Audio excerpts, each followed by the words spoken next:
a time to learn how to shoot with my left.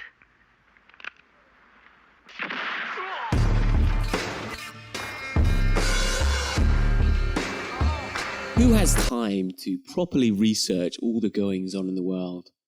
I, for one, would like to be a baby bird and be fed the regurgitated opinions of people who have consumed all of this and then just force-feed it to me so I can provide my hot takes at dinner parties and other social events to impress my friends. Thankfully, there are loads of people who are willing to do that for you. So today, we're going to look at how you can find the best grifter.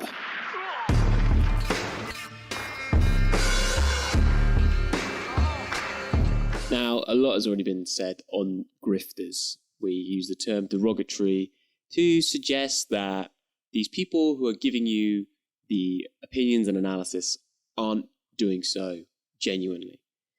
But the thing is, in today's attention economy, it's hard to determine whether or not these people are authentic or not. Obviously, right? The more attention you get, the more money you get. So in this analysis, we're going to remove the question of authenticity entirely and provide a new framework that you can use to judge whether or not the information that you're getting is of high quality or low quality. This is important, I believe, for you guys, because one of the biggest issues that I see today when it comes to the ongoing discourse about morality and justice and what's fair for everyone is really that we can get sucked into an echo chamber. And instead of actually having these discussions and using some sort of dialectic to figure out what is true and useful, we instead get into these kind of very petty arguments that feel more like mental masturbation than they do actually making progress and coming to some sort of decisions that we can accept in society. So let's remove that question of authenticity. Let's instead look at who puts out the best product, who has made their thoughts into these consumable items that we can use, in the same way that countless philosophers, thought leaders, and people have done so beforehand. But first of all, we need to answer the question, what is the best kind of grift?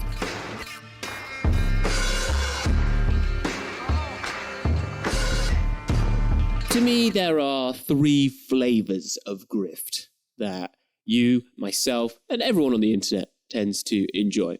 The first one is spicy. Oh, so hot. A tasty, tasty take for you that is maybe slightly hard to swallow, but as soon as you get that rage, you're looking for more and more hot takes. The second is vanilla. These are cozy opinions for you to think, finally, this person gets it. This person understands what's going on because it agrees with my own worldview. And the third one, I found quite difficult to categorize, but I'm going to call it umami. It's something slightly more complex, something slightly more savory, perhaps even, nay, do I say it, boring. Depending on your tribalistic leanings, your political beliefs, and commitment to specific ideologies, you will find that different grifters put out different kind of flavors. For some of you, you might find more progressive grifters more spicy, and the more right-wing commentators a bit more vanilla, and vice versa. Any true connoisseur of grifting should try all the flavors. If you only like vanilla cozy content, you only eat one flavor, what are you, 6 years old? No. If I'm going to be rage baited, I want to be properly furious. I want to just go beyond, they would think that, wouldn't they? And I want my partner to be telling me 2 weeks from now, hey, listen, can we talk about something else for a little bit? Life is too short to consume bad content. But how should we differentiate between Tesco's own brand and Haagen-Dazs? Well, to me, there are 3 ways that we can judge this. So let's roll on to the first one.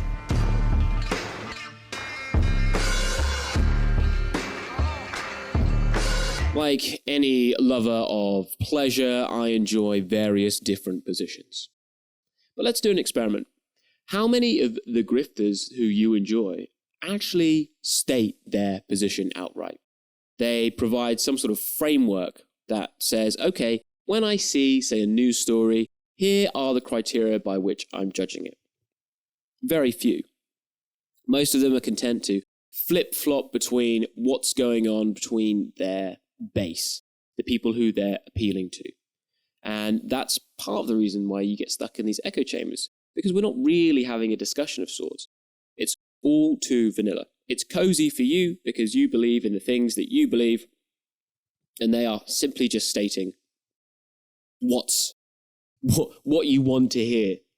And if there's no ideology stated, by what level of quality can we measure their logic, their commitment to their beliefs?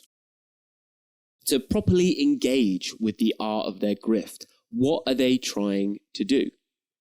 How can we tell that they aren't spoon-feeding you slop if we don't understand the standard that they've set for themselves?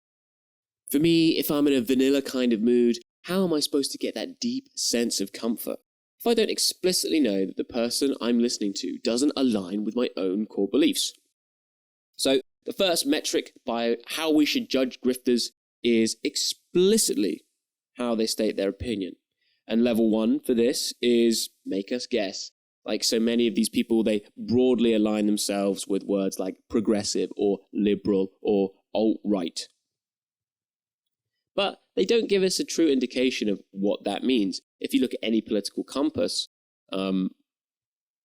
specifically this one, we need to know roughly where they're placed on the economic and, authoritarian axes. The second is, I guess, as I foreshadowed just now, publicly show us their political compass. Now, obviously, it's not the best way of really figuring out where someone's standards are, but it does give us a good indication of roughly where they're coming from. And the third level would be for them to write a manifesto, to explicitly state, hey, these are my beliefs, this is roughly what I hold to.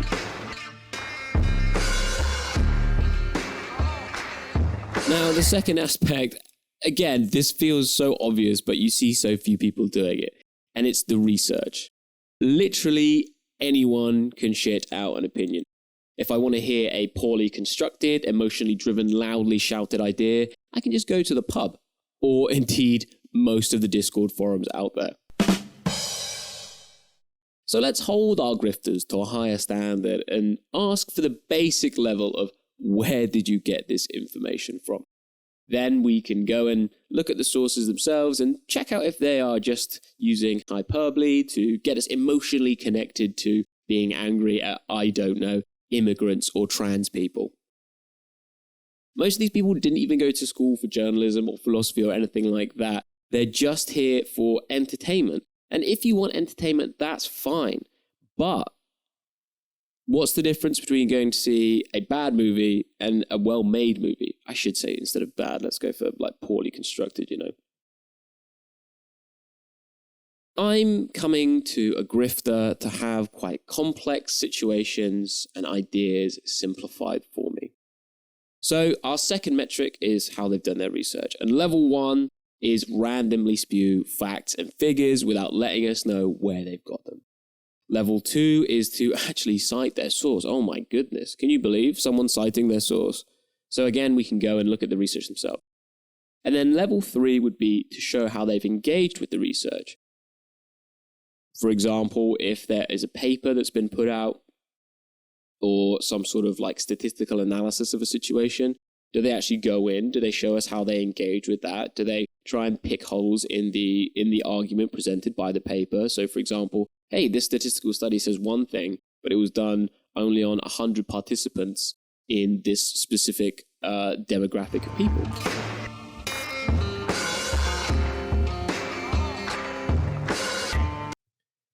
The third and final one is slightly more ethereal and I guess difficult maybe to analyze, and that's how they spend their money. I think it's very difficult to deny that how we spend our money is an act of self-expression. People can talk all they want, but until they commit their life force, i.e. money, to a cause or an ideology, ideology. How are we supposed to know that they at least present to believe in the thing that they're saying? In the same way we can better understand a corporation and judge whether or not they're greenwashing or sport washing by looking at the actual policies that they've implemented, we should hold grifters to a similar standard. What we're looking for here isn't so much to financially audit them. After all, if you want to spend your hard-earned grifter money on cocaine and hookers, who are we to judge? But what we want to look at is how closely their spending habits align with their ideology. So, for example, if they're starting to hire people and they claim to be a socialist, have they, done some sort of profit share, or how have they constructed their business? As I mentioned in the intro, we need to remove this idea of authenticity from how we factor in when we judge grifters. It's impossible to judge the real motivations of people in our late-stage capitalistic world. However, where they funnel their money into, now that's a much, much stronger indication of their truth. Thankfully, e-celebs and grifters love attention, so they're likely going to be stating where they spend their cash. Or you can just look at things like the production of their videos. You can look at the clothes they wear and how they choose to present themselves. I don't really have levels for this. You're going to have to just eye it for yourselves and then ask them the questions. They, myself included, love engagement. So engage with them. Try and figure this out. And if they don't tell you, then hey, only the guilty have something to hide, right? So that's the video. I'm using a new 50mm lens. That's why I'm so far away. It was entirely done for vanity's sake. Yeah, I don't really have any recommendations in terms of books. All I'm asking for here is a level of critical analysis. And hopefully I've given you some steps to go forward. What do you think of this way of judging grifters? Do you just enjoy being fed opinions that you agree with, or do you want to be more challenged by the content that you consume? I guess let me know in the comments below. It's nice to receive likes. Please do subscribe. And my name's Nate. I'll see you next time.